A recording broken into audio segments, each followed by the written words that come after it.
Prep Guru Sarvjeet, smart study for sure success. नमस्कार दोस्तों, स्वागत है आपका एक और नई वीडियो में। आज हम इस वीडियो में बात करने वाले हैं यूजीसी नेट पेपर 1 की यूनिट 10 के बारे में, हायर एजुकेशन सिस्टम के बारे में, उच्च शिक्षा प्रणाली के बारे में। इस वीडियो में दोस्तों हम बात करेंगे प्राचीन भारत में उच्च शिक्षण संस्थाएं, higher education institutes in ancient India. ठीक है दोस्तों, तो चलिए इस वीडियो को हम स्टार्ट करते हैं। तो सबसे पहले दोस्तों हमारी आती है तक्षशिला यूनिवर्सिटी, तक्षशिला विश्वविद्यालय। इसकी स्थापना 700 ईसा पूर्व में हुई थी। 700 BC में इसकी स्थापना हुई थी। यह तत्कालीन समय में गांधार राज्य की जो राजधानी थी, और यह वर्तमान में पंजाब में जो है, पाकिस्तान वाला पंजाब है, उसके रावलपिंडी शहर में यह स्थित है। इसको जो ये यूनिवर्सिटी है, इसको यूनेस्को हेरिटेज वर्ल्ड साइट में भी दर्ज किया गया है। दोस्तों इस यूनिवर्सिटी के बारे में हमें जानकारी ह्वेनसांग से प्राप्त होती है।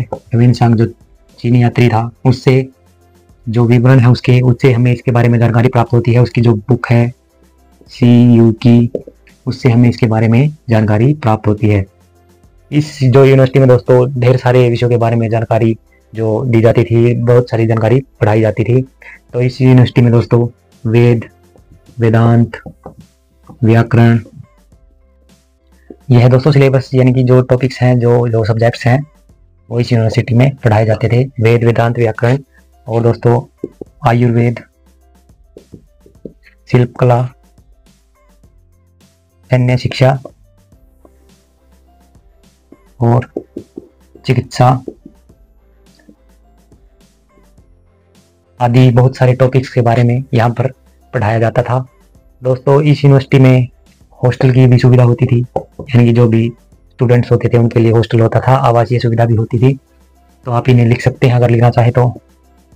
इसके बाद दोस्तों यहाँ पर जो छात्रों की संख्या थी लगभग 10 से 12 हज़ार के आसपास होती थी। और यहाँ से देश भर से और दुनिया भर से जो शिक्षार्थी शिक्षा लेने के लिए आते थे, यहाँ से चीन से, तिब्बत से, कोरिया से, तो तुर्की से आदि देशों से यहाँ पर शिक्षा लेने के लिए ढेर सारे जो विद्यार्थी आते थे। यहाँ पर दोस्तों जो इसका जो संचालन करता था, इसका जो प्रबंधक होता था इस यूनिवर्सिटी का, उसको आचार्य कहते थे, या फिर प्रमुख आचार्य के नाम से उसे जाना जाता था। इसके प्रमुख आचार्य इस यूनिवर्सिटी के दोस्तों कौटिल्य, चरक और पाणिनि, बहुत फेमस नाम है, सभी आपने सुने होंगे। चरक की चरक संहिता है, कौटिल्य का अर्थशास्त्र है, पाणिनि की अष्टाध्यायी, बहुत फेमस बुक्स हैं इनकी। ये सभी वहाँ पर आचार्य थे। इसके बाद दोस्तों हम बात करेंगे अगली यूनिवर्सिटी के बारे में, जो कि अगली यूनिवर्सिटी है नालंदा यूनिवर्सिटी। नालंदा यूनिवर्सिटी। तो दोस्तों यह आधुनिक जो हमारा भारत है, उस भारत में यह बिहार में है। इसकी स्थापना दोस्तों गुप्त शासक कुमारगुप्त ने करवाई थी। कुमारगुप्त प्रथम, फर्स्ट लिख सकते हैं आप इसे। कुमारगुप्त प्रथम ने इसकी जो है स्थापना करवाई थी। इस यूनिवर्सिटी में दोस्तों जो चीनी यात्री जो थे ह्वेनसांग, इस यूनिवर्सिटी के बारे में जानकारी देते हैं। इस यूनिवर्सिटी के बारे में जानकारी देते हैं। इनके अनुसार ये कहते हैं कि दोस्तों यहाँ पर लगभग 10,000 जो शिक्षार्थी शिक्षा लेते थे, 10,000 शिक्षार्थी, और यहाँ पर शिक्षकों की संख्या दोस्तों 2,000 थी, यानी कि 2,000 यहाँ पर शिक्षक थे। इसके बाद दोस्तों यहाँ पर भी हॉस्टल की जो फैसिलिटी थी, यहाँ पर भी आवासीय सुविधा थी। और इसके बाद दोस्तों इसका भी जो आचार्य होते थे, कुलपति होते थे। यहाँ के जो प्रमुख आचार्य थे वो थे धर्मपाल, प्रमुख आचार्य वो थे धर्मपाल, चंद्रपाल गुणमती और शीलभद्र आदि यहाँ के फेमस जो आचार्य लोग होते थे। यहाँ पर दोस्तों सेम ऐसे ही जो टॉपिक्स होते थे, वेद, वेदांत आदि की शिक्षा दी जाती थी यहाँ पर भी। और इसके बाद दोस्तों इस यूनिवर्सिटी के बारे में दोस्तों और क्या है, एक बात और रह जाती है। इस यूनिवर्सिटी में एक जो है लाइब्रेरी थी, पुस्तकालय जिसे रतन सागर के नाम से जाना जाता था। रतन सागर पुस्तकालय बहुत ही फेमस पुस्तकालय था इस यूनिवर्सिटी का। तो इसके इसी के अंडर आता था वो।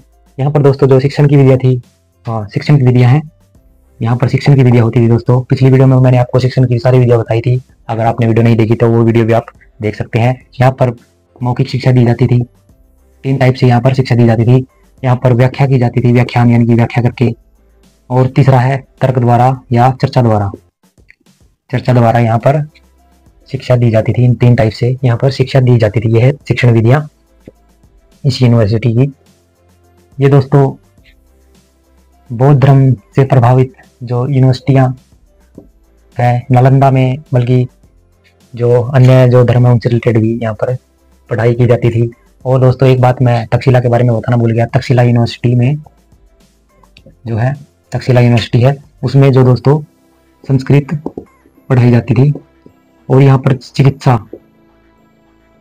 के लिए बहुत फेमस थी। डॉक्टर की पढ़ाई के लिए, चिकित्सा के लिए बहुत फेमस थी। यहाँ पर वैद्य आदि के लिए बहुत फेमस जो शिक्षा होती थी। और जो भारत की जो युद्ध प्रणाली थी, जो सैन्य कौशल होता था, वो भी यहीं से ज़्यादातर लिया जाता था। जो चाणक्य किसके गुरु हैं? चाणक्य हैं चंद्रगुप्त मौर्य के गुरु, जो कि महान सम्राट कहे जाते हैं। चाणक्य को शिक्षा दी थी। चाणक्य ने भी यहीं पर पढ़ाया था, यहीं पर वो आचार्य थे, आपको मैं पहले ही वीडियो में बता चुका हूँ। इसके बाद दोस्तों यहाँ पर हमारी आती है विक्रमशिला यूनिवर्सिटी।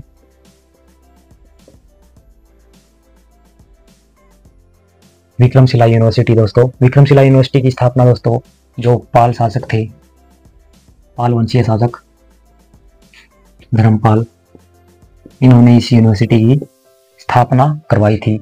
यह बौद्ध धर्म की फेमस यूनिवर्सिटी थी। बौद्ध धर्म का प्रभाव यहाँ पर बहुत अधिक था। यहाँ पर तत्व विज्ञान, चिकित्सा, तर्क आदि इन विषयों के बारे में यहाँ पर जो है पढ़ाया जाता था। यही इसके फेमस जो होते थे टॉपिक्स। और यहाँ पर दोस्तों इसके जो यहाँ पर एक जो बहुत अच्छे आप कह सकते हैं कि एक विद्वान हुए हैं, जिनका नाम है दीपंकर। इन्होंने दोस्तों लगभग 200 ग्रंथों की रचना की थी। 200 ग्रंथों की रचना की थी। और इन्हीं को दोस्तों बाद में जो तिब्बती जो शिक्षार्थी होते थे, उन्होंने इनको ट्रांसलेट कर लिया था तिब्बती भाषा में। तिब्बत से यहाँ पर पढ़ने के लिए आते थे, और यहाँ से कोरिया, इंडोनेशिया आदि से यहाँ पर शिक्षा के लिए दूर दूर से विद्यार्थी आते थे। इसके बाद दोस्तों हम कह सकते हैं कि यहाँ पर दोस्तों इसके बाद आ जाता है हमारा, हाँ दोस्तों यहाँ के रह गए प्रमुख आचार्य। प्रमुख आचार्य हम ले सकते हैं दोस्तों। यहाँ पर इनके जो प्रमुख फेमस आचार्य थे वो थे रक्षित, ज्ञानपाद, और दोस्तों इसके बाद जयतारी रत्नाकर। जयतारी रत्नाकर यहाँ के, जयतारी रत्नाकर यहाँ के जो फेमस आचार्य थे, प्रमुख आचार्य थे। तो ये था दोस्तों विक्रमशिला यूनिवर्सिटी के बारे में। तो आप इसे लिख सकते हैं अगर लिखना चाहें तो। इसके बाद दोस्तों हमारी आती है जगद्दला यूनिवर्सिटी। जगद्दला यूनिवर्सिटी, जगद्दला दोस्तों इस यूनिवर्सिटी की स्थापना भी पाल वंश के शासक ने करवाई थी, लेकिन वो धर्मपाल नहीं था, वो था रामपाल नामक पाल वंश के शासक ने यहाँ पर जगद्दला जो बौद्ध मठ की स्थापना करवाई थी दोस्तों, जो बाद में जगद्दला के नाम से जाना गया। यहाँ पर बौद्ध शिक्षा ही दी जाती थी। और इस यूनिवर्सिटी में दोस्तों बौद्ध धर्म का बहुत अधिक प्रभाव था। यहाँ से तिब्बत से जो विद्यार्थी शिक्षा लेने के लिए यहाँ पर आते थे। और दोस्तों एक बात और बता देता हूँ आपको, जो ये मैंने जो 3 यूनिवर्सिटियाँ बताई हैं, जो ये नालंदा, ये विक्रमशिला और ये जगद्दला, इन तीनों यूनिवर्सिटियों को दोस्तों मोहम्मद बिन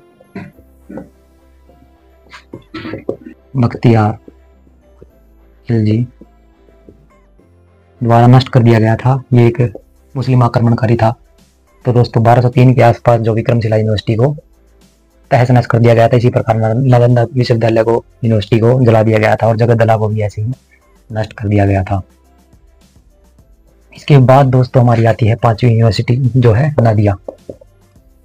नादिया या नदिया दोनों ही नाम ठीक रहेंगे। इसे नादिया भी कह सकते हैं और नदिया भी। ये दोस्तों जो है बंगाल में स्थित है। और जो जलंगी प्लस गंगा नदियों के संगम पर यह स्थित है। इस यूनिवर्सिटी में दोस्तों धर्म के बारे में, तत्व विज्ञान के बारे में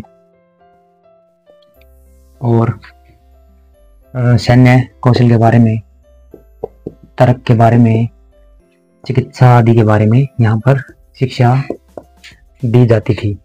इस यूनिवर्सिटी के बारे में बस इतना ही है, ज़्यादा कुछ जानने के लिए इसमें कुछ ज़्यादा नहीं है। इसके बाद दोस्तों हमारी आती है मिथिला यूनिवर्सिटी। मिथिला दोस्तों यह यूनिवर्सिटी जो है इसे विधेय के नाम से भी जाना जाता है। यह एक ब्राह्मणवादी यूनिवर्सिटी थी। ब्राह्मणवादी यूनिवर्सिटी यानी कि यहाँ पर जो ब्राह्मण धर्म का अधिक प्रभाव था। यहाँ पर दोस्तों वेद, वेदांत, धर्म, दर्शन आदि के बारे में शिक्षा दी जाती थी। यह यूनिवर्सिटी दोस्तों 12वीं शताब्दी से 15वीं शताब्दी तक फली फूली थी। ठीक है दोस्तों, यह यूनिवर्सिटी अकबर के समय तक भी जो है स्थित थी, ये चल रही थी अकबर के टाइम के समय भी। और यहाँ पर दोस्तों एक प्रमुख जो व्यक्ति हैं उनका नाम आता है इस यूनिवर्सिटी से संबंधित, अगर कई बार पेपर में पूछ लिया जाता है, उनका नाम है गंगेश उपाध्याय। गंगेश उपाध्याय इन्होंने दोस्तों तर्क की एक जो पाठशाला स्थापित की थी, तर्क की एक पाठशाला स्थापित की थी जिसे दोस्तों शायद रत्नागिरी नाम से जाना जाता था। आप इसे कन्फर्म कर सकते हैं, कुछ और नाम भी हो सकता है, लेकिन लगभग ये 90% चांसेस है कि रत्नागिरी है। और इन्होंने दोस्तों जो तत्व ज्ञान की तत्व चिंतामणि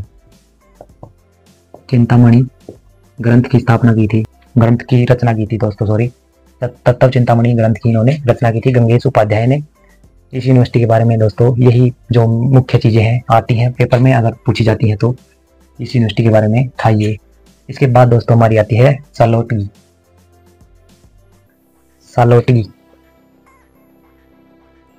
विश्वविद्यालय। यह दोस्तों कर्नाटक में स्थित है। यहाँ पर दूर दूर से शिक्षा लेने के लिए जो बच्चे आते थे, और यहाँ पर जो दोस्तों शिक्षा के लिए बच्चे आते थे उनके लिए हॉस्टल फैसिलिटी थी। लगभग पुरानी जो यूनिवर्सिटियाँ हैं प्राचीन काल में, उनमें सभी में हॉस्टल की सुविधा होती थी। यहाँ पर 27 हॉस्टल थे। के बाद दोस्तों हमारी आती है NI. Ram university. NI. Ram university, NI. Ram विश्वविद्यालय। यह दोस्तों तमिलनाडु में है, तमिलनाडु में स्थित था। यह श्रृंगेरी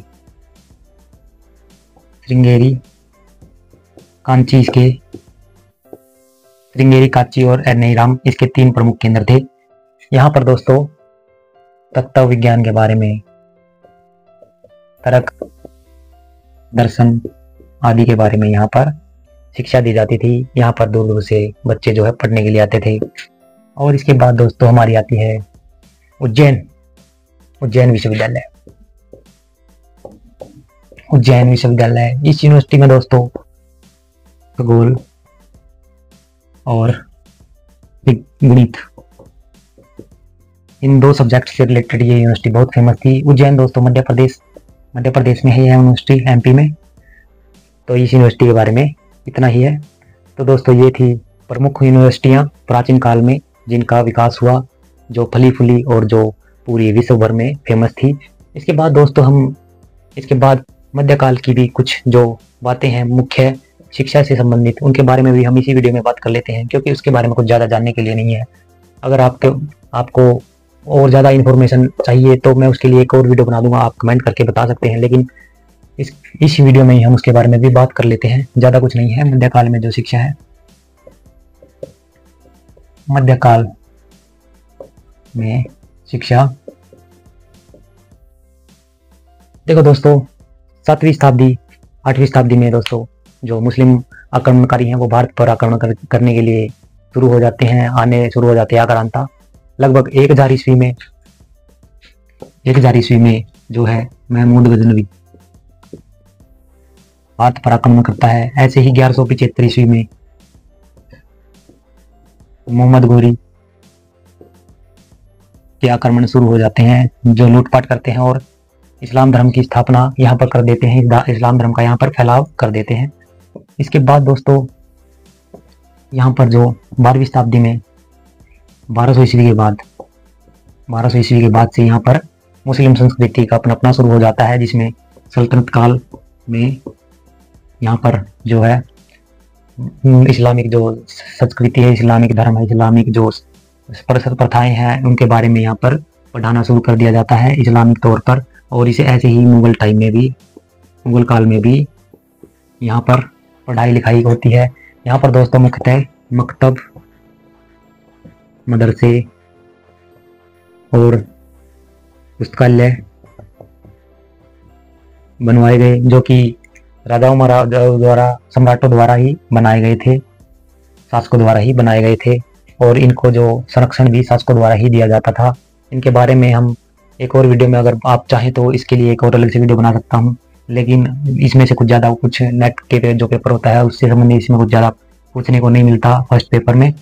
तो दोस्तों इसके बाद हम कह सकते हैं कि जो यहाँ पर मकतब दोस्तों होता था, जैसे प्राइमरी स्कूल होते हैं, प्राइमरी स्कूल टाइप होता था, और मदरसे होते थे प्राइमरी के बाद की, और पुस्तकालय दोस्तों लाइब्रेरीज ही होती थी।